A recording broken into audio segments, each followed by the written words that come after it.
Hello students, friends classes के YouTube channel पर आप सभी बच्चों का स्वागत है। बच्चे, हम लोग आपका प्रोबेबिलिटी चैप्टर स्टार्ट कर चुके हैं एंड इसमें हमने पहली एक्सरसाइज कंप्लीट करी जिसमें हमने कंडीशनल प्रोबेबिलिटी के बारे में पढ़ा, जहां पर हमने देखा था कि अगर आपका कोई एक इवेंट होता है, जैसे मान लीजिए कोई ए इवेंट हो चुका है, ठीक है, ए इवेंट हो चुका है, उसके बाद हम बी इवेंट की प्रोबेबिलिटी निकालना चाह रहे हैं। उसके लिए हमारे पास एक बेसिक सा फॉर्मूला था, प्रोबेबिलिटी ऑफ बी जब ए हो चुका है उसको इस तरीके से लिखा जाता था। एंड ये किसके बराबर होता था?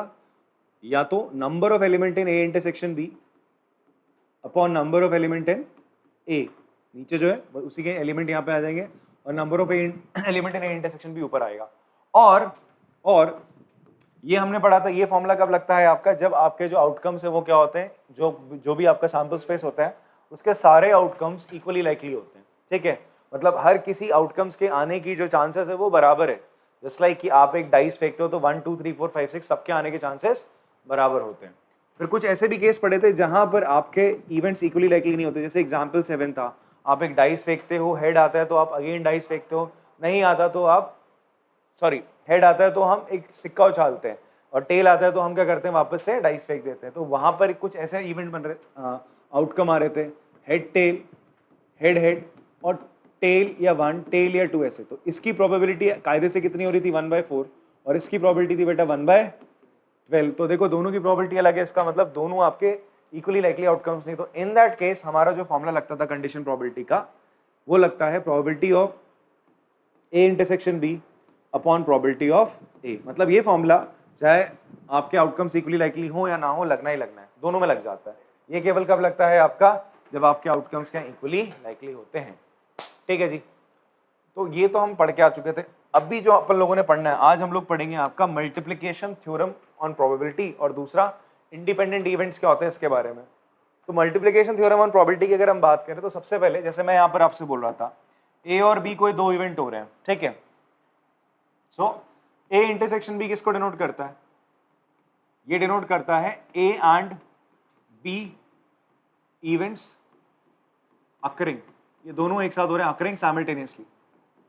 ये तो कहना चाह रहा है, सपोज करिए आपने कोई कार्ड है, कोई डेक ऑफ कार्ड है, उस डेक ऑफ कार्ड से आपने क्या निकाला है? ए इवेंट बोलता है बच्चा आपका गेटिंग या ड्रॉइंग अ किंग, कोई राजा आ जाए, ठीक है। बी हो जाए ड्रॉइंग एन एस,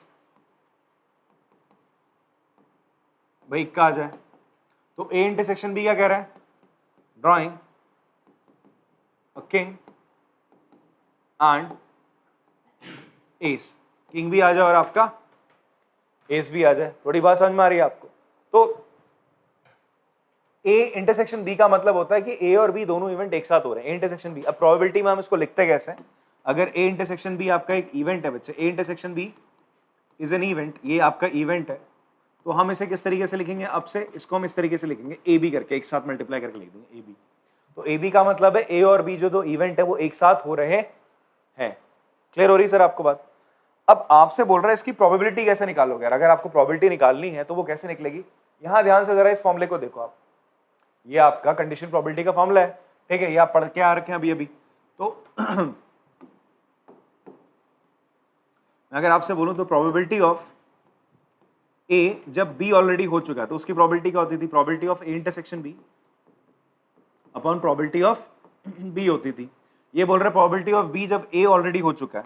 इसमें थोड़ा सा हम क्या करते हैं, हमें चाहिए यार इसकी प्रोबेबिलिटी चाहिए ना, probability of A intersection B की हम बात कर रहे हैं। Probability of A intersection B वो किसके बराबर हो जाएगा? इसको आपने इधर भेजा, probability of B into probability of A जब बी ऑलरेडी हो चुका है। या फिर यहां से क्या रिजल्ट निकल के आया आपका? यहां से रिजल्ट निकल के आएगा, इसको यहां भेजोगे तो ये किसके बराबर आ जाएगा? प्रोबेबिलिटी ऑफ ए, फिर उसके बाद आप निकाल रहे हो प्रोबेबिलिटी ऑफ बी जब ए ऑलरेडी हो चुका है। तो आपको यहां पर क्या कहना चाह रहा है? ये जो चीज निकल के आई आपकी, ये क्या कहना चाहता है? अगर आपको प्रोबेबिलिटी निकालनी है ए बी इवेंट की, मतलब ए हुआ फिर बी हुआ, किसकी प्रोबेबिलिटी निकालनी है आपको? उन इवेंट्स की जब आपका पहले ए होता है फिर क्या होता है? बी होता है, मतलब दे आर अकरिंग साइमल्टेनियसली, एक के बाद एक हो रहे हैं आपके। तो इन दैट केस उसकी प्रोबेबिलिटी किसके बराबर होगी? ये किसके इक्वल होगी? या तो आप पहले बी इवेंट करवा लो, फिर उसके बाद बी के होने के बाद ए हो रहा है ना, बी इवेंट हुआ फिर उसके बाद क्या हो रहा है? ए हो रहा है, इनटू प्रोबेबिलिटी ऑफ ए जब बी हो चुका है ये उसके बराबर होगा, या फिर ये किसके बराबर हो जाएगा बच्चे आपका, और it will be equals to आपका probability of A into probability of B जब ए हो चुका है। देखो ये कह रहा हूं मैं, ए और बी इवेंट हो रहे हैं। ए और बी इवेंट कैसे हो सकते हैं, जैसे हम बात कर रहे हैं यहाँ पर, हम ताश की बात कर रहे हैं, किंग आया और एस आया, किंग आया और आपका एस आया। तो यहां पर अगर मैं बोलूं आपसे अगर मैं इसी की प्रोबेबिलिटी निकालना चाह रहा हूं, तो देखो सबसे पहले बताओ प्रोबेबिलिटी ऑफ ए क्या होगी। आपने किंग निकाला ताश के पत्तों में से, ताश के टोटल कितने पत्ते होते हैं, थोड़ा सा मैं रिकॉल करा दूं, चलो ये भी जरूरत है आज बताने की आपको, थोड़ी सी मैं फटाफट से रिकॉल करा दूं आपको, आपको पता वैसे होगा ही होगा, नहीं पता तो सुनना ध्यान से। आपने पढ़ा है टोटल आपका जो डेक ऑफ कार्ड बोले तो पूरे कार्ड की जो गड्डी बोलते हैं, ठीक है, उसमें कितने पत्ते होते हैं, टोटल 52 कार्ड्स होते हैं, ठीक है। उन 52 कार्ड्स की अगर हम बात करें, उसमें कुछ कार्ड्स क्या होते हैं बच्चे आपके रेड इन कलर होते हैं, कुछ मतलब आधे, एंड आधे क्या होते हैं ब्लैक इन कलर होते हैं, दैट इज 26। फिर हमने पढ़ा था ये टोटल हमारे पास है तो 52 पत्ते, इन 52 पत्तों में होते हैं आपके 4 सूट्स, क्या होते हैं 4 सूट्स आर देयर। सूट्स बोले तो रेड कलर के जो आपके 2 सूट्स होते हैं वो कौन कौन से होते हैं बच्चे आपके, एक होता है डायमंड, दूसरा होता है, ये तो आप लोग पढ़ के यार को डायमंड बोले तो यार इस तरीके का कार्ड होगा, उस कार्ड में इस तरीके से आपका डायमंड ऐसा बना होगा शेप, ठीक है, ऐसा डायमंड सा शेप बना होगा, और हार्ट में कुछ ऐसा शेप बना होगा, इस तरीके से पत्ता होगा। फिर इसमें या तो यहाँ पर ए लिखा होगा तो इसका मतलब ये डायमंड का क्या है एस है, या फिर अगर यहाँ हार्ट बना हुआ है तो वो हार्ट का एस है बच्चे, ठीक है। फिर उसके बाद क्या होता है, इस ए की जगह क्या हो जाएगा, कभी कभी ऐसा होगा जैसे मान लो ये रेड कलर का होगा, ठीक है, यहाँ पे 2 लिखा होगा, यहाँ पर 1 से नहीं स्टार्ट होता, ए से स्टार्ट होता है, फिर 2, फिर 2 से लेकर कहाँ तक जाता है 10 तक जाता है, कहाँ तक जाता है 10 तक। फिर आपने देखा था इसके बाद क्या होते थे बेटा, कुछ ऐसे कार्ड आते थे जिनमें यार कुछ चेहरे बने होते थे, क्या बने होते थे आपके चेहरे बने होते थे, जिसमें आपका जैक बोलते थे पहले कार्ड को, फिर दूसरे को बोलते थे क्वीन, फिर लास्ट वाला जो इसमें 13 काउंटिंग 1 to 30 नहीं होती, जैक क्वीन और किंग बोलते थे, और इसको भी जैक क्वीन और किंग, मतलब हर किसी आपके पास 4 सूट्स हैं, हर सूट्स में कितने कार्ड्स होंगे टोटल आपके 13 कार्ड्स होंगे, कितने कार्ड्स होंगे 13 कार्ड्स। ये हार्ट हो गया। फिर वैसे ही ब्लैक का क्या होता था, एक स्पेड होता था बच्चे आपका कुछ इस तरीके से, ठीक है, और दूसरा होता था आपका क्लब, ठीक है। ये 4 सूट्स हैं, सबके 13 कार्ड्स, ये ब्लैक एंड कलर होते हैं, किस कलर के होते हैं ब्लैक एंड कलर के होते हैं। ये भी ए से स्टार्ट होंगे, एस से अप टू आपका फिर 10 जैक क्वीन और किंग, ऐसी एस 2 3 10 जैक क्वीन और किंग। इतनी बात समझ में आती सर आपको। तो टोटल फेस कार्ड्स कितने होते थे आपके, टोटल फेस कार्ड्स हैं आपके यार कितने 12 फेस कार्ड, यही तो होते हैं 3 3 6 3 9 3 12। एस कितने टोटल 4। मैं आपसे बोलूं किंग कितने 4, किंग 4 होंगे, क्वीन 4, हर कार्ड जो 1 2 नंबर के कार्ड कितने होंगे 4 होंगे। क्लियर हो रही है सर आपको बात। तो फिलहाल इतना तो क्लियर हो रहा होगा ना, अब बाकी क्वेश्चंस में आएगा तो वहां पर डील करेंगे। टोटल कितने 52 पत्ते हैं, ठीक है। अब यहाँ ध्यान से समझो आप मेरी बात, मैं क्या बताना चाह रहा हूँ आपको, बोल रहा हूँ एक किंग के आने की प्रोबेबिलिटी क्या होगी बताओ। You have taken a king from a card, मतलब डेक ऑफ कार्ड, तो उसकी प्रोबेबिलिटी क्या होगी 4/52 हो जाएगी सर, दैट इज 1/14 हो जाएगी। चलो फाइन। अब बात करें आगे किसकी, आपका प्रोबेबिलिटी ऑफ बी जब ए हो चुका है उसकी बात करें ना। देखो मैंने पत्ता निकाला, किंग निकला, किंग आ गया जेब में डाल लिया, मतलब वो कार्ड जो भी था मैंने जेब में डाल दिया, ठीक है। अब मेरे पास कितने कार्ड बचे, यहां डिपेंडेंसी है भाई इसके होने के बाद, ये देखो ना, ये भाई देख रहा है इसका, ये हो गया कार्ड, ये निकाल लिया आपने, अलग कर लिया, साइमल्टेनियसली हो रहा है। पहले एक होगा कार्ड निकाला, अच्छा किंग, अब चेक करा, अब मेरे पास कितने कार्ड बचे टोटल 51, तो तभी यहां पर नीचे का हो जाएगा 51 आ जाएगा, बिकॉज ए के होने के बाद हो रहा है ना 51। और टोटल कितने हैं आपके पास भाई, एस 4 है ना, निकला तो ऊपर किंग ना, तो ये एस तो 4, 4/51 आपकी इसकी प्रोबेबिलिटी हो जाएगी। तो कायदे से अगर हम बोले प्रोबेबिलिटी ऑफ ए बी आपकी क्या हो जाएगी बेटा, हमने बोला probability of A into probability of B जब ए ऑलरेडी हो चुका है तो इसकी प्रोबेबिलिटी हो जाएगी सर 4/52 इंटू 4/51। बात समझ में आती है, मल्टीप्लाई करके आप कर लेंगे, इसका रेशियो निकाल लेंगे, बट ये आपका फॉर्मूला कुछ ऐसा लगेगा। अगर आप बोले सर अगर हम ऐसा करते सर ये वाला लगाते तो पहले हम इसकी निकालते प्रोबेबिलिटी एस की फिर किंग की, आंसर सेम ही आता, ठीक है। और जो ये प्यारा सा फॉर्मूला आपके सामने लिखा गया है, जो प्यारा सा फॉर्मूला लिखा हुआ है आपके सामने, तो this formula is known as multiplication rule on probability. अभी तो मैंने यहां 2 इवेंट्स लिए हैं, ये मल्टीप्लिकेशन रूल ऑन प्रोबेबिलिटी आपका 3 इवेंट्स में भी चलता है सर, ठीक है। जैसे मैं आपका एक छोटा सा एग्जांपल यहाँ पे ले लूं, जैसे मैंने लिखा प्रोबेबिलिटी ऑफ, मैंने क्या ले लिया बच्चे आपका, इसको हटा देता ना, ये तो काम का नहीं कुछ, मैं बोल रहा हूँ probability of A intersection B intersection C. ये भाई किसका फॉर्मूला था, इसी चीज को इंटरसेक्शन बी को ए भी लिख रहा हूं, तो मैं इसी चीज को कैसे लिख सकता हूं, और it can be written as P A B C, ऐसे भी लिख सकते हो। तो प्रोबेबिलिटी ऑफ ए हुआ, फिर बी हुआ, फिर सी हुआ, इसकी प्रोबेबिलिटी आपसे पूछ रहा है क्या होगी। तो सर इसकी प्रोबेबिलिटी क्या होगी, ध्यान से देखो, इसकी प्रोबेबिलिटी होगी प्रोबेबिलिटी ऑफ, पहले ए निकाल लिया तुमने, किसकी निकाली प्रोबेबिलिटी, ए की निकाल ली, ए इवेंट हो गया ना, ए इवेंट हो गया, तो ए के बाद अब बी को करवाना है, तो प्रोबेबिलिटी ऑफ बी जब क्या हो चुका है, ए हो चुका है, तो इसको कुछ ऐसे लिखा जाएगा।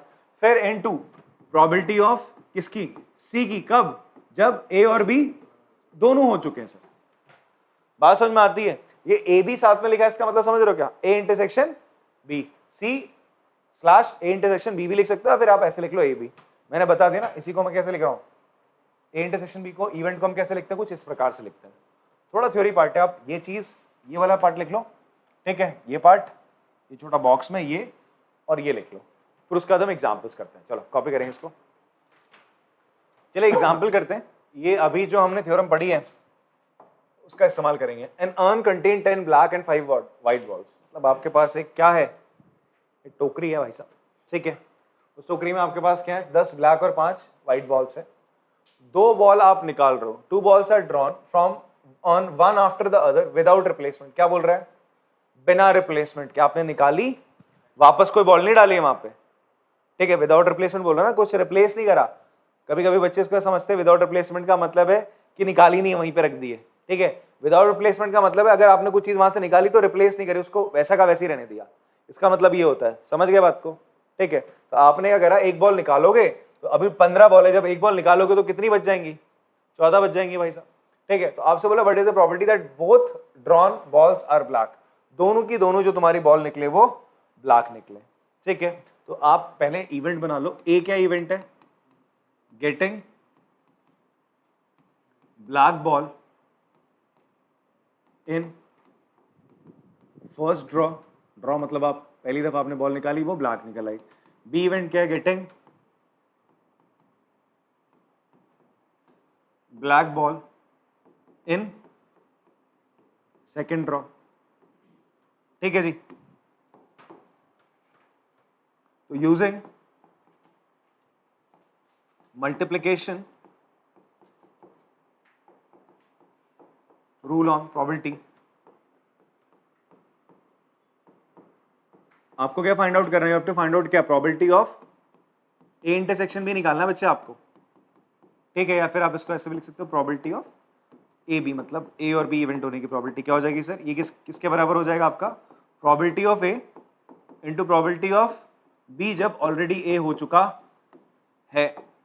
तो ए के होने की प्रोबेबिलिटी देखो, ध्यान सुनो, टोटल बॉल्स कितनी है आपकी,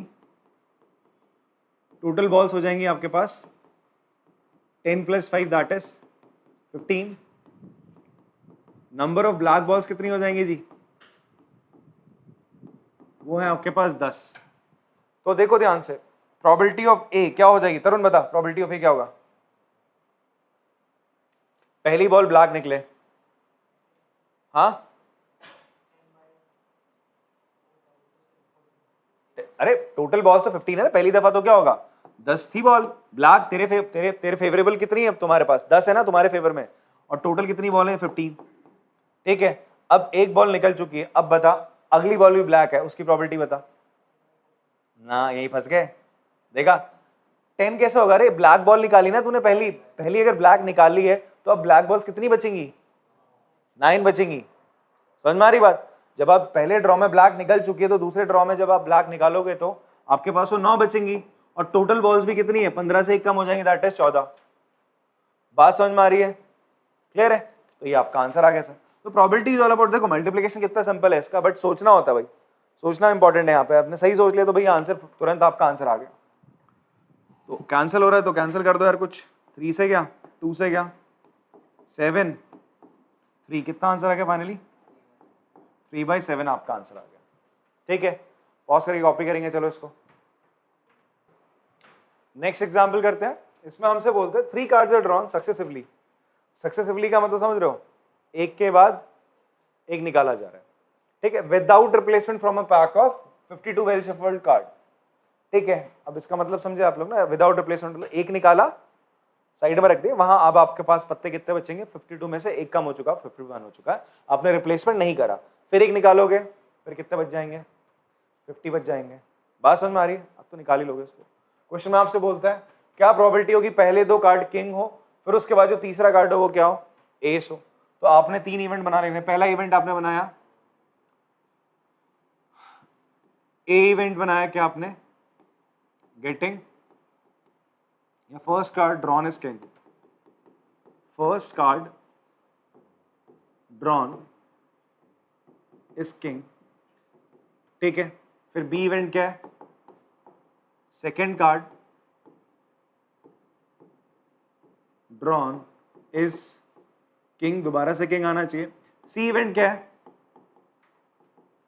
third card drawn is an S, S निकल के आ जाए, ठीक है। भाई नंबर ऑफ किंग्स कितने होते हैं, 4 होते हैं, एंड नंबर ऑफ एस वो भी कितने होते हैं, 4। टोटल नंबर ऑफ कार्ड्स कितने हैं आपके, 52। नाउ यूजिंग किसका इस्तेमाल करेंगे, मल्टीप्लिकेशन रूल ऑन प्रोबेबिलिटी, या मल्टीप्लिकेशन थ्योरम भी बोल सकते हो आप, प्रोबेबिलिटी। तो सर क्या हो जाएगा, आपको निकालना है probability of A B C, या A intersection B intersection C, ये निकालना है।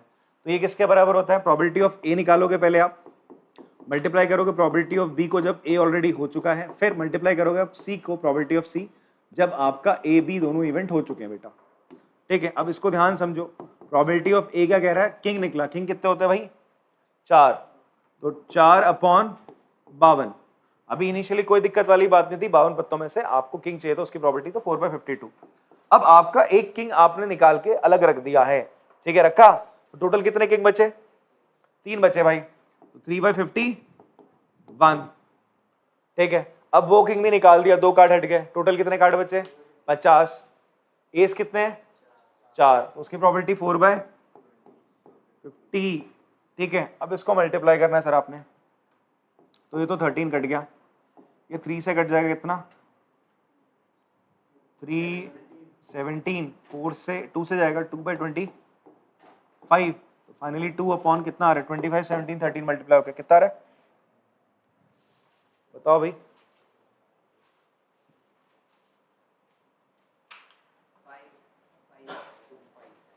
5525, ठीक है। ये थोड़ी बहुत ये कैलकुलेशन आती नीचे आपको फ्रैक्शन में, ठीक है जी, तो थोड़ा बहुत तो करना पड़ेगा, बहुत सारी कॉपी करेंगे इसको। चलिए नेक्स्ट टॉपिक हम करते हैं अपना इंडिपेंडेंट इवेंट्स। तो चलो मैं आपको एक एग्जांपल देता हूँ, ये इंडिपेंडेंट इवेंट्स क्या होते हैं, इससे आप लोग आराम से समझेंगे। इंडिपेंडेंट इवेंट, जैसे यहाँ से पता तो चल रहा है वैसे कि यार इंडिपेंडेंट मतलब ऐसे इवेंट्स जिनका एक दूसरे से कोई रिश्ता नाता ना हो, मतलब ऐसा हल्का हल्का सा लग रहा है, बट हम इसे प्रोबेबिलिटी की टर्म में पढ़ेंगे फिलहाल। तो ये प्रोबेबिलिटी की टर्म्स हम बात करें इंडिपेंडेंट इवेंट्स की। तो सपोज करिए आपके पास क्या है, एक इवेंट ए है, गेटिंग, आप क्या करो, आपके पास क्या है, एक डेक ऑफ कार्ड है, 52 कार्ड्स का आपके पास एक गड्डी है, उसमें से आप एक कार्ड ड्रॉ कर रहे हो। तो ए इवेंट बोल रहा है गेटिंग अ स्पेड, या हम ऐसे कहते हैं गेटिंग अ क्लब, हमें क्लब मिल जाए। और बी इवेंट है गेटिंग अ जैक, आपको क्या मिल रहा है, एक जैक मिल रहा है, ठीक है। यहां पे एक बेसिक कंडीशन बता रहा हूं, मैं रिप्लेसमेंट कर रहा हूं कार्ड का, क्या कर रहा हूं मैं, कार्ड का रिप्लेसमेंट कर रहा हूं सर मैं, ठीक है। अभी मैं यहाँ पे अभी कंडीशन प्रोबेबिलिटी पे वैसे नहीं आऊं, बट मैं सीधा सीधा बात कर रहा हूं। तो मैं अभी आपसे बोलूं प्रोबेबिलिटी ऑफ ए क्या होगी, मुझे बताओ चलो।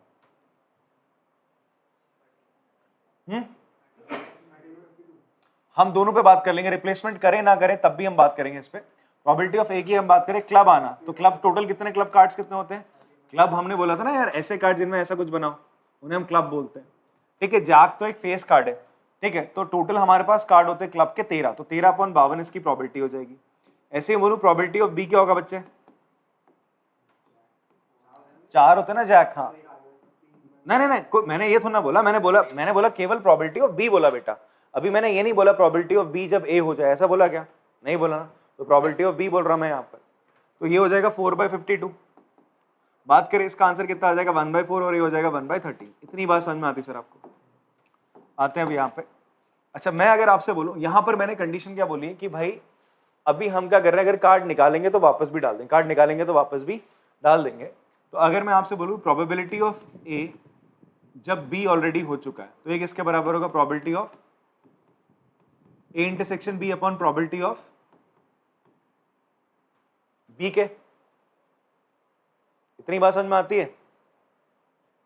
यही तो होता है, ए के होने की प्रोबेबिलिटी जब बी ऑलरेडी हो चुका है, तो इसकी probability of A intersection B किसके बराबर होगा? ए इंटरसेक्शन बी का मतलब समझ रहे हो आप? कार्ड आपका क्या हो? जैक हो किसका? क्लब का। ए इंटरसेक्शन बी का मतलब क्या है? ए इंटरसेक्शन बी का मतलब है जैक ऑफ क्लब। कितने होते हैं जैक ऑफ क्लब? ए की तो उसकी प्रोबेबिलिटी होगी 1/52। प्रोबेबिलिटी ऑफ बी बोले तो that is getting a jack, उसकी प्रोबेबिलिटी क्या होगी? हाँ जी, 4/52 सर, कैंसिल, तो 1/4 आ गया। कितना आ गया आंसर मेरा? 1/4। इतनी बात समझ में आती है? अच्छा, यहां पर देखो, अगर मैं कार्ड रिप्लेस करता ना करता, उससे कोई इंपैक्ट पड़ता? नहीं पड़ रहा था। वैसे क्या पड़ता? क्या पड़ता बताओ? मैं आपसे बोल रहा हूं प्रोबेबिलिटी ऑफ ए जब बी ऑलरेडी हो चुका है, तो बी की प्रोबेबिलिटी क्या होती? 4/52, ठीक है। अब ए इंटरसेक्शन बी हम बात कर रहे हैं, ए इंटरसेक्शन बी बोले तो आपका probability of A intersection B मतलब जैक के आने की प्रोबेबिलिटी, जैक ऑफ क्लब के आने की प्रोबेबिलिटी, वो भी तो 1/52 होती। मैंने आपको जो फॉर्मूला बताया था, ये डेराइव कराया था, when I told you guys probability of A by B, क्या बताया था आपको? बोला था number of element in A intersection B upon number of element in B. फिर जो फॉर्मूला डेराइव करे थे, तो मैंने क्या करा था? इन दोनों को किससे डिवाइड कर दिया था बच्चे? Number of element in sample space से करा था। किससे करा था? Number of element in sample space. दोनों जगह सेम ही तो आ रहा था, number of element in sample space ही आ रहा था यहाँ पर भी। तो इसका मतलब है मैं कार्ड रिप्लेस करूं ना करूं, बात एक ही रहने वाली है यहाँ पे, उससे कोई मतलब वाली बात नहीं है, ठीक है। तो उस चीज को भी हटा देते दिमाग से, तो रिप्लेस करो ना करो, ठीक है, उससे कोई इशू नहीं है। हम स्ट्रेट अवे देख रहे हैं कि अगर मेरे पास दो इवेंट है ए और बी, क्लब का आना, बी इवेंट है गेटिंग अ जैक, तो मैंने उनकी प्रॉपर्टी निकाली, ए की मतलब जैक के क्लब के आने की प्रॉपर्टी, जैक के आने की प्रॉपर्टी, ये निकल के आई। फिर हम बात कर रहे हैं कि प्रॉपर्टी ऑफ ए मतलब आपका क्लब आ जाए जब ऑलरेडी मुझे पता है बी क्या है आपका, मतलब इवेंट हो चुका है, हमारे पास जो कार्ड है वो जैक है, तो उसकी प्रॉपर्टी आ रही 1/4 आ रही है सर, ठीक है। अब मैं आपसे बोलूं यहाँ पे प्रोबेबिलिटी ऑफ बी जब ऑलरेडी ए हो चुका है, तो वो किसके बराबर होगा? Probability of A intersection B upon probability of A. Probability of A intersection B क्या हो जाएगा बेटा? 1, जैक ऑफ क्लब तो एक ही होगा, 1/52 होगा। प्रोबेबिलिटी ऑफ ए क्या है बच्चा आपका? गेटिंग अ क्लब, क्लब के आने की प्रोबेबिलिटी 13/52 है, 52 से 52 कैंसिल, 1/13 आ गया। इतनी बात समझ में आ रही है आपको? अब आप ध्यान से देखो, यहां पर एक चीज आपने देखनी है, प्रोबेबिलिटी ऑफ ए क्या आ रही थी? 1/4। प्रोबेबिलिटी ऑफ ए जब बी हो चुका है, वो भी क्या आ रही है? 1/4। मतलब ए की प्रोबेबिलिटी सिंगल अगर हम बात करें, वो किसके बराबर है? ए की प्रोबेबिलिटी जब बी ऑलरेडी हो चुका है उसके बराबर है। मतलब बी के होने से या ना होने से ए की प्रोबेबिलिटी में कोई भी फर्क नहीं पड़ रहा है। तो हम कहेंगे ए और बी कैसे इवेंट है आपके? इंडिपेंडेंट इवेंट है। वैसे ही साथ में क्या होना चाहिए? प्रोबेबिलिटी ऑफ बी किसके बराबर आ रहा है? प्रोबेबिलिटी ऑफ बी जब ए ऑलरेडी हो चुका है, ये तो आ रहा है, देखो ना दोनों को, दोनों सेम ही तो आ रहे हैं, आ रहे नहीं आ रहे? तो आप कहोगे हेंस अगर if this happens, probability of A बराबर probability of A by B है, प्रोबेबिलिटी ऑफ बी बराबर probability of B by A है, मतलब ए के होने से बी में कोई इंपैक्ट नहीं पड़ रहा, देन हम कहेंगे then A and B are called independent event. क्या बोलते हैं बेटा आपका इनको? इंडिपेंडेंट इवेंट कहते हैं। इतनी बात सर आप लोगों को समझ में आती है? और यहां पर एक बेसिक सा फॉर्मूला आता है, when A and B are independent event, अगर ए और बी इंडिपेंडेंट इवेंट हैं देन मैं कह सकता हूं probability of A intersection B, ध्यान सुनना है यहाँ पर मेरी बात। अब ए और बी इंडिपेंडेंट इवेंट थे, मैं अगर आपसे बोलता हूँ probability of A by B किसके बराबर होगा कायदे से, probability of intersection B upon probability of B. इसको यहाँ भेजोगे तो क्या हो जाएगा, probability of B into probability of A जब बी ऑलरेडी हो चुका है बराबर probability of A intersection B. अभी अभी आपने क्या पढ़ा बेटा, प्रोबेबिलिटी ऑफ ए जब बी ऑलरेडी हो चुका किसके बराबर है, प्रोबेबिलिटी ऑफ ए के। तो मैं इसकी जगह क्या लिख सकता हूँ, प्रोबेबिलिटी ऑफ ए लिख सकता हूँ। तो अगर दो इवेंट इंडिपेंडेंट है तो क्या होता है, एक प्यारा सा फॉर्मूला निकल के आता है, probability of A intersection B बराबर probability of A into probability of B के बराबर है। अगर ऐसा नहीं हो रहा है तो आपके ए और बी इंडिपेंडेंट नहीं है। अगर आपने क्वेश्चन में क्या निकाला, probability of A intersection B निकाला, जो फॉर्मूले से निकलता है आपके पास फॉर्मूला है मल्टीप्लिकेशन प्रोबेबिलिटी वाला, उससे निकाला ये, फिर प्रोबेबिलिटी ऑफ ए और प्रोबेबिलिटी ऑफ बी अलग अलग, उन दोनों को मल्टीप्लाई करा। अगर ये दोनों सेम आ रहे हैं तो आप बोलोगे ए और बी इवेंट कैसे इंडिपेंडेंट है। अभी एग्जांपल्स आएंगे जहां पे हमें प्रूव करना पड़ेगा ए और बी कैसे इवेंट्स हैं आपके इंडिपेंडेंट है, चेक कर लो जरा, या बता दो है या नहीं है। तो उसके लिए आप इसी फॉर्मूले का प्रयोग करेंगे, ठीक है। और अगर ये दोनों बराबर नहीं है तो आप बोलोगे इंडिपेंडेंट इवेंट नहीं है। इसको फर्दर एक्सटेंड भी कर सकते हैं, जैसे अभी हमने मल्टीप्लिकेशन रूल ऑन प्रोबेबिलिटी करा था। अगर मैं बोल रहा हूं बी और सी तीनों इवेंट कैसे इंडिपेंडेंट है, अगर ए बी सी तीन इंडिपेंडेंट इवेंट है तो इन दैट केस क्या हो जाएगा, probability of A probability of B into probability of C के बराबर होगा when A B and C are independent event. कैसे इवेंट है बच्चे आपके, इंडिपेंडेंट इवेंट है, ठीक है। क्या लिखा है मैंने, जब ए बी सी आपके इंडिपेंडेंट इवेंट है तो probability of A B C किसके बराबर होता है, probability of A into B into probability of C के बराबर होता है। क्लियर हो गया। इंडिपेंडेंट इवेंट्स क्या होते हैं, मतलब किसी एक के होने से दूसरे के होने की मतलब उनकी प्रोबेबिलिटी पे होने पर कोई फर्क नहीं पड़ता। तो जब मैं इंडिपेंडेंट ऑफ इवेंट्स की बात कर रहा हूँ, इंडिपेंडेंट इवेंट्स की बात कर रहा हूँ, तो हम उनकी प्रोबेबिलिटी के बारे में बात कर रहे हैं।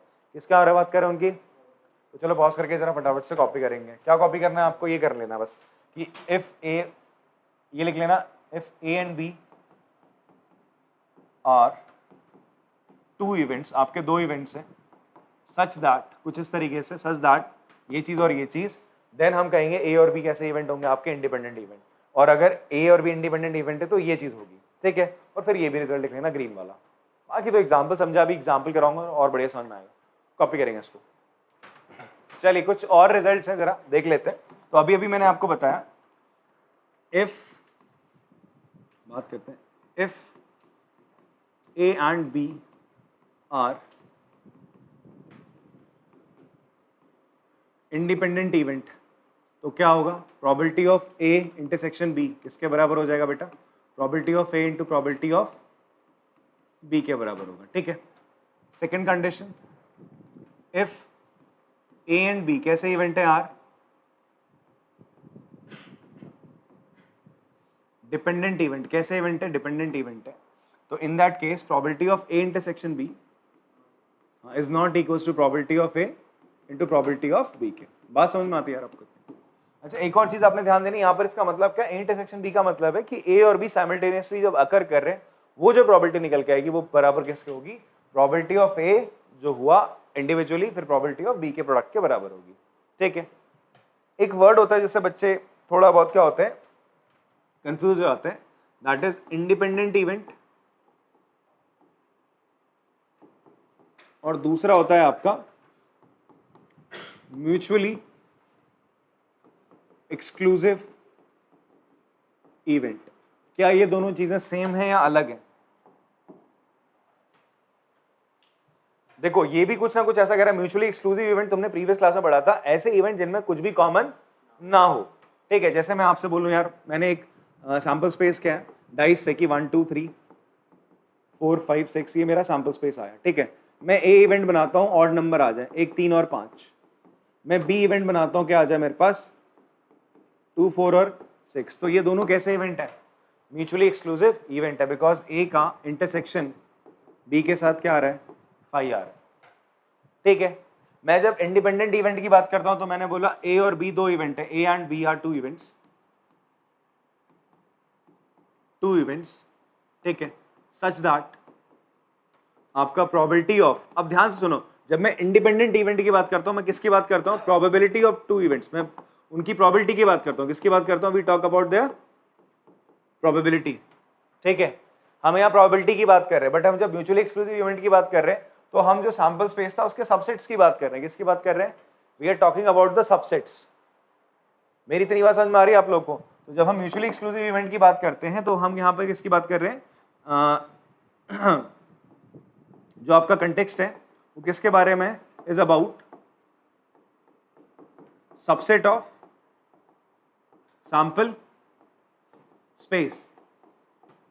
और यहां पर हम किसकी बात करते हैं? वी आर टॉकिंग अबाउट, यहां पर आपका जो कंटेक्स्ट है वो क्या आपका? It is probability of events. आप ये तो चेक करो ना, दो इवेंट्स के एक साथ होने की प्रोबेबिलिटी, साइमल्टेनियस होने की प्रोबेबिलिटी किसके बराबर है? उनके अलग अलग होने के प्रोडक्ट के बराबर है। तो यहाँ पे आप प्रोबेबिलिटी ऑफ इवेंट्स की बात कर रहे हो, तो दोनों में डिफरेंस है। देखो कहने में दोनों सेम से लग रहे हैं, इंडिपेंडेंट मतलब दोनों अलग अलग से लग रहे हैं, म्यूचुअली एक्सक्लूसिव दोनों अलग अलग हो, दोनों में कुछ कॉमन ना हो। बट यहाँ पर हम प्रोबेबिलिटी पे फोकस कर रहे हैं, यहाँ पर हम केवल क्या कर रहे हैं? सैंपल स्पेस पे हम डिफरेंस देख रहे हैं, दोनों में कुछ कॉमन है या नहीं है। यहाँ पर आप देखोगे हमेशा अगर जो दो इवेंट्स आपके उनका इंटरसेक्शन क्या आएगा बच्चे? हमेशा फाई आएगा। दोनों का इंटरसेक्शन क्या आएगा? फाई आएगा। पर अभी अभी मैंने आपको एक जो एग्जाम्पल बताया यहाँ पे, getting a club, getting a jack, दोनों कैसे इवेंट थे? इंडिपेंडेंट इवेंट थे, दोनों में कुछ कॉमन है। हाँ है ना भाई? क्या कॉमन है? जैक। दोनों में क्या है कॉमन? क्या है? जैक का कार्ड, एक जैक का कार्ड, क्लब ऑफ जैक, दोनों में क्या कॉमन है ना? तो इसका मतलब जो इंडिपेंडेंट इवेंट है दे हैव, तो इंडिपेंडेंट इवेंट में क्या आपको देखने को मिलेगा? Events can have some common outcomes. क्या हो सकते हैं उनके बीच में? कुछ कॉमन आउटकम्स होंगे, और यहां पर कुछ भी कॉमन आउटकम आपके नहीं होते हैं।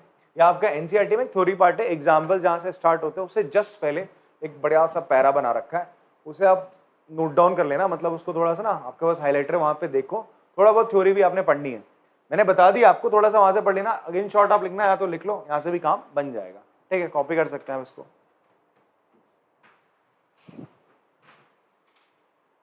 एग्जाम्पल स्टार्ट करते हैं हम लोग, चलो। So example 10, a die is thrown, एक डाई आपने फेंकी, तो डाई फेंकी तो सैंपल स्पेस क्या बनेगा यार बताओ? 1 2 3 4 5 और 6 बनेगा। चलो ठीक है। ई इवेंट बोल रहा है number appearing as a multiple of, E event क्या है? नंबर जो है मल्टीपल ऑफ 3 होना चाहिए, तो क्या हो गया? 3 होगा और 6 होगा। एफ इवेंट क्या है बेटा जी? Number appearing as an even number, 2 4 और 6 हो जाएगा। आपसे बोल रहे चेक करो कि ई और एफ इंडिपेंडेंट इवेंट है या नहीं है, आपसे पूछ रहा है। ठीक है, तो सबसे पहले आप क्या करो? ई और एफ का इंटरसेक्शन भी निकाल लो। कितना होगा भाई? 6 होगा। तो अब मुझे चेक करना है, तो दो इवेंट आपके इंडिपेंडेंट कब होते हैं? जब दोनों के इंटरसेक्शन की प्रोबेबिलिटी और दोनों की जो प्रोबेबिलिटी का प्रोडक्ट है वो क्या आ जाए? सेम आ जाए। तो चेक कर रहे हैं, तो प्रोबेबिलिटी ऑफ ई कितना होगा बेटा? It is 2/6, that will B 1/3। Probability of F कितना हो जाएगा? 3/6, that will be 1/2। Probability of E intersection F क्या हो जाएगा बेटा? 1/6 हो जाएगा। तो आप चेक कर लो, probability of E into probability of F कितना आ रहा है जी? 1/3 इंटू 1/2 कितना आ रहा है? 1/6 आ रहा है। तो therefore probability of E intersection F किसके बराबर आ गया? Probability of E into probability of F. So E and F are independent event. अगर ऐसा है तो इंडिपेंडेंट इवेंट है, नहीं होता तो नहीं होता सर, डिपेंडेंट होते हैं। बात क्लियर है? कॉपी कर लेंगे चलो इसको। नेक्स्ट एग्जांपल करते हैं यार। इसमें बोल रहे हैं an unbiased die is thrown twice, एक अनबाइज्ड डाइस को आपका कितनी दफा फेंका? 2 बार फेंक रहा है। तो 2 बार फेंक रहा है तो क्या होगा? सैंपल स्पेस कितने बनेंगे? 36 बन जाएंगे। इस तरीके से बनाने आते होंगे आप लोग को। ठीक है, इस तरीके से आप क्या करेंगे? 36, आप सैंपल स्पेस, आपके सैंपल स्पेस में 36 एलिमेंट्स होंगे। लेट द इवेंट ए क्या है? Odd number on the first throw. आपसे बोलता है ऑड नंबर पहले थ्रो में आ जाए। अब आप ध्यान से एक चीज देखो, ये 1 1 1 2 1 3 1 4 1 5 1 6 ऐसी ये होगा। इसमें क्या होगा? ये वो आपके आउटकम्स है जब ऑड नंबर पहले में आ रहे होंगे। आ रहे नहीं आ रहे? इन सब में ऑड नंबर पहले में आ रहे, इनमें सब में इवन नंबर आएगा पहले में, इनमें इवन आएगा फिर ऑड आएगा फिर इवन। मतलब 36 में से आधे ऐसे केस है जिसमें क्या आएगा, ऑड आएगा पहले वाले डाइस में, और 36 में से आधे ऐसे, दैट इज 18 ऐसे जहां पर आपका क्या आएगा, इवन आएगा। तो इट्स नॉट कि आपको पूरा का पूरा बनाना, अगर आपका इसमें काम चल जा रहा है ठीक है तो रफ वर्क होता है आपका, ठीक है जी। ऐसा नहीं मस्त एकदम क्वेश्चन देगा बनाने बैठेगा आप लोग, अगर बिना इसको बनाए क्वेश्चन हिल जा रहा है आपसे तो आप उस पर जाएंगे, ठीक है। तो आते हैं इस पे, आपसे बोलता है ए इवेंट क्या है, odd number on first throw, ठीक है। बी क्या है, odd number on second throw. तो जी ए इवेंट क्या हो गया, ए इवेंट में आ जाएगा 1 1 1 2 अप टू 1 6, फिर 3 1 up to 3 6, 5 1 up to 5 6। Clear है जी बात। बी आपसे क्या बोलता है, ये कितने होंगे टोटल नंबर ऑफ एलिमेंट ए में, 18, कितने हो जाएंगे 18, इसका बेसिक आइडिया आपको होना चाहिए।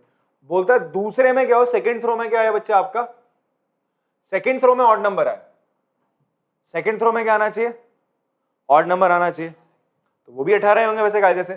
सेकंड थ्रो में ऑड नंबर का मतलब समझ रहे हो, ये केस आएंगे ये वाले 1 1 2 1 3 1 4 1 5 1, ये ना दूसरा वाला किसका बता रहे हैं हम, दूसरे डाइस के टर्म्स को मैं यहाँ लिख रहा हूँ, तो ये 1 1 5 1 6 1, ऐसे यहाँ पर क्या हो जाएगा बेटा आपका 1 3 2 3, दूसरे में क्या आ रहा है, ऑडी तो आ रहा है, 2 3 3 3 4 3 एंड सो ऑन, इस तरीके से 6 3। तो इसके केस आपने बना लिए, ये क्या होंगे बेटा आपके 1 1, ठीक है।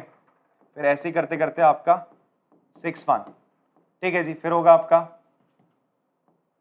1 3 अप टू 6 3, फिर आपका ये हो जाएगा जी आपका 1,5, दूसरे में ऑड आना चाहिए, एंड लास्ट होगा आपका 6,5, ये केस।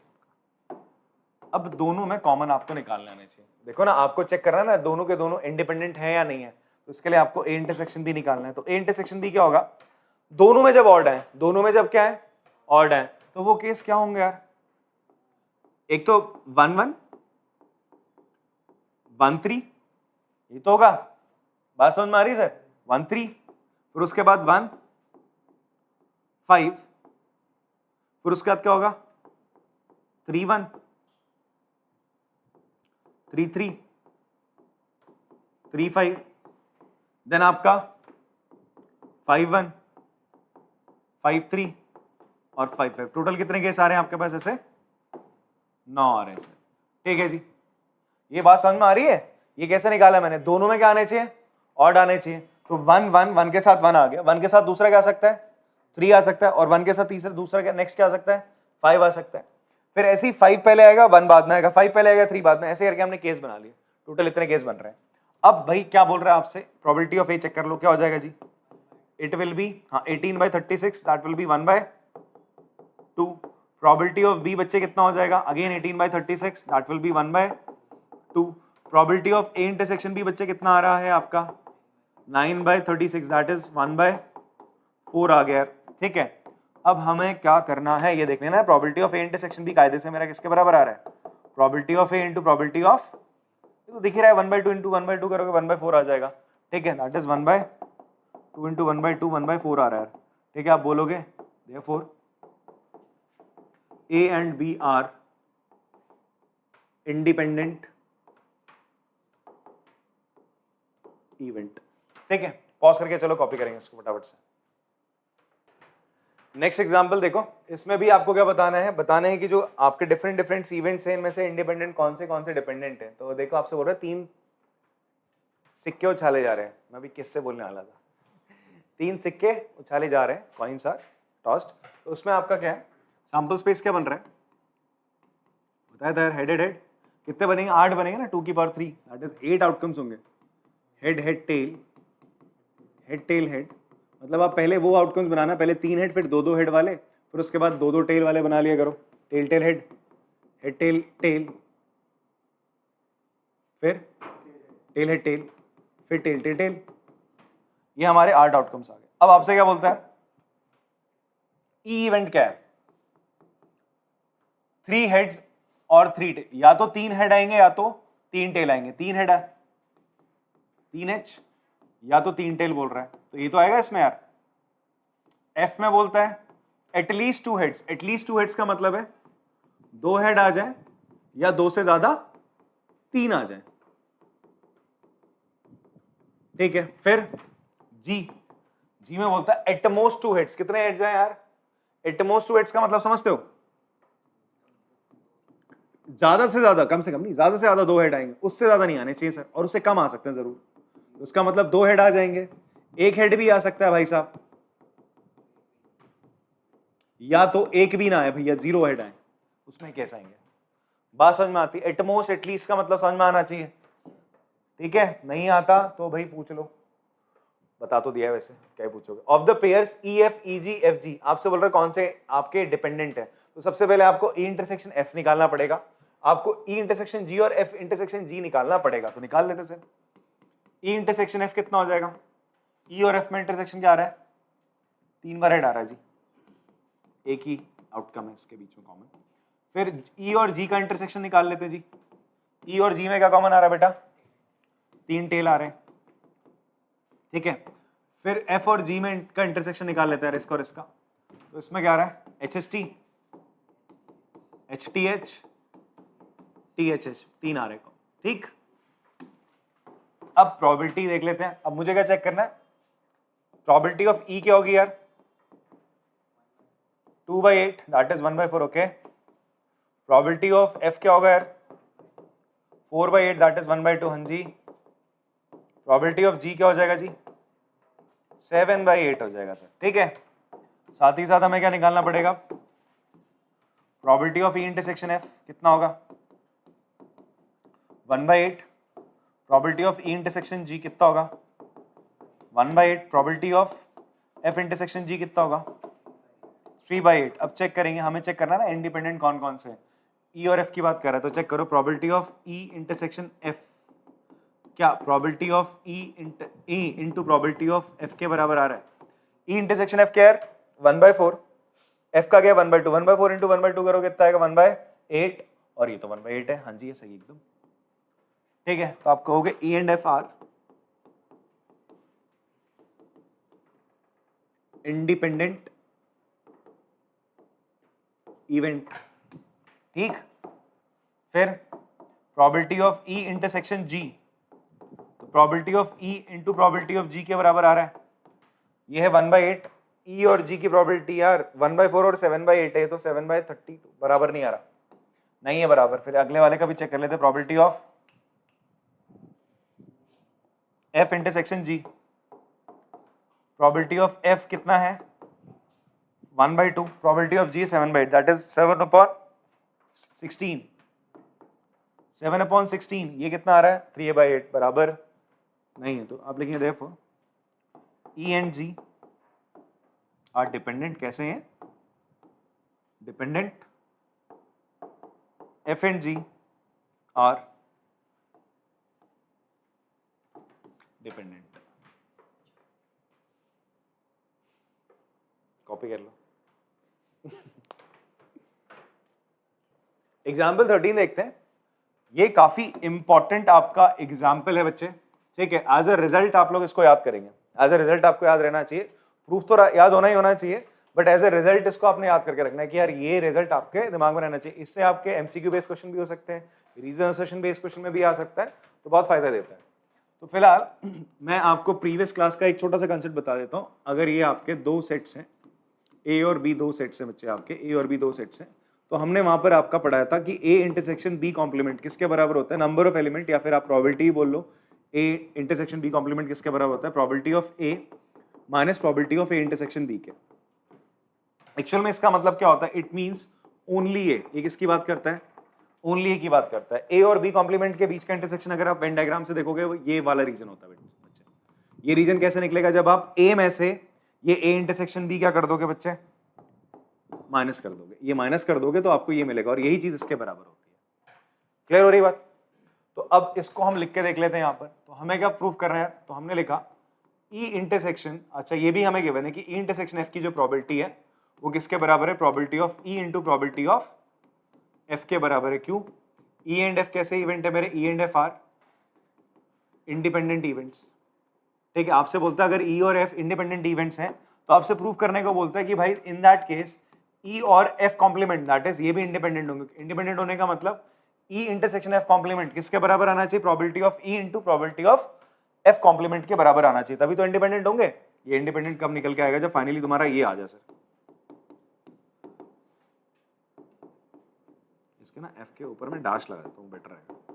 ये किसके बराबर आ जाए, probability of E into probability of F का कॉम्प्लीमेंट। इतनी बात समझ में आती सर आपको? ये मुझे लेके आना, अगर मैं ये लेके आ गया मैं बोल सकता हूँ ई और एफ जो कॉम्प्लीमेंट है, ई इवेंट और एफ कॉम्प्लीमेंट इवेंट, ये दोनों क्या इंडिपेंडेंट है। इसके लिए देखो पहले आपने ये लिखा, फिर मैं इस फॉर्मूले का प्रयोग कर लूंगा, probability of E minus probability of E intersection F लिख लिया। इतनी बात समझ में आती है?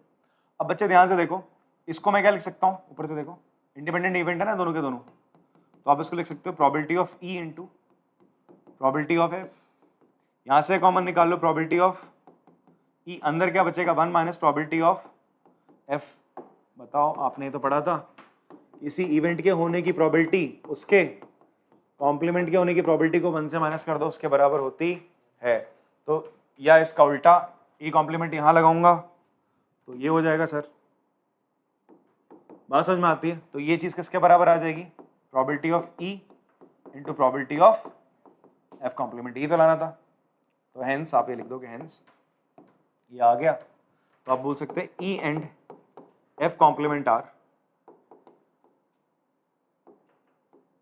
Independent event.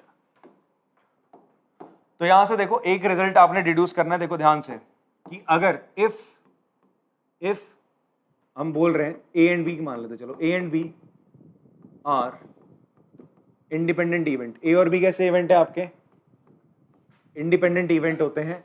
In that case क्या होता है, देन हम कह सकते हैं, देन आपका ए कॉम्प्लीमेंट एंड बी, ठीक है, फिर B and B complement and A, या A complement and B complement, सारे ये पेयर और ये पेयर आर, ये इंडिपेंडेंट इवेंट्स होते हैं। सारे के सारे क्या होते हैं आपके, इंडिपेंडेंट इवेंट होते हैं सर। मैं खा गया, इंडिपेंडेंट है, तो इसका मतलब probability of A intersection A complement intersection B किसके बराबर होगा, probability of A complement into probability of B के बराबर हो जाएगा बच्चे। उसी तरीके से probability of A complement intersection B complement किसके बराबर होगा, probability of A complement into probability of B complement. हम डायरेक्ट इन फॉर्मुलेस का प्रयोग करेंगे जब हम क्वेश्चंस कर रहे होंगे, एमसीक्यू बेस्ड हो गए आपके या एक्सरसाइज के कुछ क्वेश्चंस हो गए, ठीक है। And probability of A intersection B complement किसके बराबर हो जाएगा, probability of A into probability of B complement. आप कॉपी कर सकते हैं इनको, ठीक है, कॉम्प्लीमेंट है यहाँ पे। क्लियर है? रिजल्ट याद रहना चाहिए। प्रूफ मैंने आपको दिखाया, ऐसे ही आप इनको बाकियों को भी प्रूफ कर सकते हो इन द सेम वे, ठीक है। ट्राई करना आप लोग कि इनको भी प्रूफ करके दिखाओ, इसी तरीके से हो जाएंगे आराम से, ठीक है। दो ही तो चीजें जो प्रूफ करनी है, कॉपी करेंगे। चलो एग्जाम्पल 14 देखते हैं। इसमें हमसे कह रहा है if A and B are two independent event, A और बी कैसे इवेंट है बेटा, दो इंडिपेंडेंट इवेंट है। तो आपको क्या गिवन है, गिवन है आपको A and B are independent event. Independent event होने का मतलब क्या हो गया,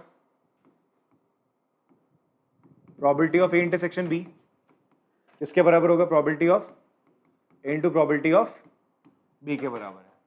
फिर आपसे बोलते हैं then the probability of occurrence of at least one of A and B, मतलब या तो ए हो जाए इवेंट या तो बी हो जाए, किसी ना किसी के होने की जो प्रोबेबिलिटी है वो किसके बराबर होगी यार, इसके बराबर होगी। प्रूव करके दिखाओ। आपको क्या प्रूव करना है, you have to prove that. अब इसका मतलब समझना, देखो ये हम ए और बी दो आपके क्या इवेंट्स, हम उसे वेन डायग्राम के थ्रू रिप्रेजेंट कर रहे हैं। ए और बी इवेंट्स का मतलब हम उन्हें सेट्स की फॉर्म में रिप्रेजेंट करते हैं आपका। तो ये ए और बी है, मैं कह रहा हूं ए या बी में से कुछ कोई भी एक इवेंट हो जाए, कोई ए हो जाए तो बी हो जाए, तो उसमें कौन कौन सा रीजन आएगा इसका बता सकते हो आप? या तो केवल ए हो तो उसमें ये आ जाएगा, या तो केवल बी हो उसमें ये आ जाएगा, या तो दोनों हो जाए उसमें ये आ जाएगा। हम बोल रहे हैं कोई ना कोई एक हो जाए, तो उसमें इसका मतलब उसमें सब नहीं आएगा। इसका मतलब ये क्या होता है पूरा, ए यूनियन बी। समझ में आ रही बात? एटलीस्ट कोई एक हो जाए, इसमें क्या होता है दोनों आ जाते हैं। बात समझ में आ रही है आपको? तो यहाँ पर आपसे ये बोल रहे हैं एटलीस्ट वन ऑफ देम, तो इसका मतलब आपको प्रूव क्या करके दिखाना है बच्चे, ए यूनियन बी की जो प्रोबेबिलिटी है वो आपको प्रूव करके दिखानी है 1 minus probability of A complement into probability of B complement के बराबर है, ये आपको प्रूव करना है।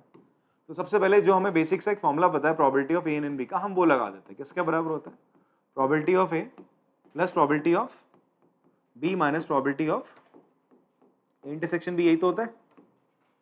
अब देखो आपके दिमाग में क्लिक करना चाहिए स्ट्रेट अवे कि यार इन दोनों के साथ तो चलो मैं कुछ नहीं कर सकता, बट इसको तो मैं लिख सकता हूँ ना, probability of A into probability of B जरूर लिख सकते हैं ना इसको। क्यों लिख सकते हैं, ए और बी कैसे इवेंट है, इंडिपेंडेंट इवेंट है, तो यार उसी का हम प्रयोग कर रहे हैं यार यहाँ पे। ठीक, अब दोनों में से कॉमन ले लो यार,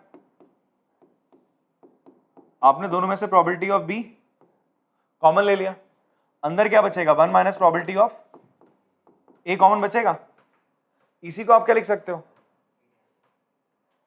लिख सकते हैं ए का कॉम्प्लीमेंट, बट आप इसको देखो, इसको मैं क्या लिख सकता हूं, कॉम्प्लीमेंट ऑफ, ठीक है,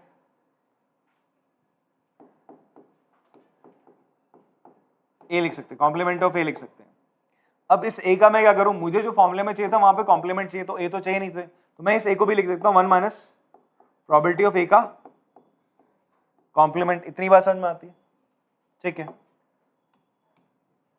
तो अब आप क्या करें, आप इसमें से और इसमें से, इन दोनों में से क्या कॉमन ले सकते हैं, आपने करा यहां से इसमें से और इसमें से क्या कॉमन ले लिया, प्रोबेबिलिटी ऑफ ए का कॉम्प्लीमेंट आपने कॉमन ले लिया, तो अंदर क्या बचेगा, इसकी जगह बचेगा 1, बिकॉज आपने माइनस का लिया 1 माइनस प्रोबेबिलिटी ऑफ बी बच रहा है। ये कॉमन समझ में आया आप लोगों को क्या लिया है, हाँ, यहां पर मैंने इसमें से और इस टर्म में से probability of A complement minus का probability of A complement minus लिया, मतलब माइनस का probability of A complement common लिया, यहां पर इसकी जगह बचेगा 1, इसकी जगह आ जाएगा माइनस का probability of B. 1 minus probability of B क्या हो जाएगा बच्चे आपका, 1 minus probability of B complement. यही तो प्रूफ करना था, हेंस प्रूव्ड। ये रिजल्ट भी आपको याद ही रहना चाहिए तो बेटर रहेगा, प्रूफ तो आना ही चाहिए। तो यहाँ पर आपका लास्ट एग्जाम्पल ये समाप्त होता है और आपका इस एक्सरसाइज का बेसिक इंट्रोडक्शन कंप्लीट। अब इसके बाद हम इसकी एक्सरसाइज करेंगे, तो मिलते हैं आपसे अगली क्लास में, तब तक के लिए टाटा बाय बाय।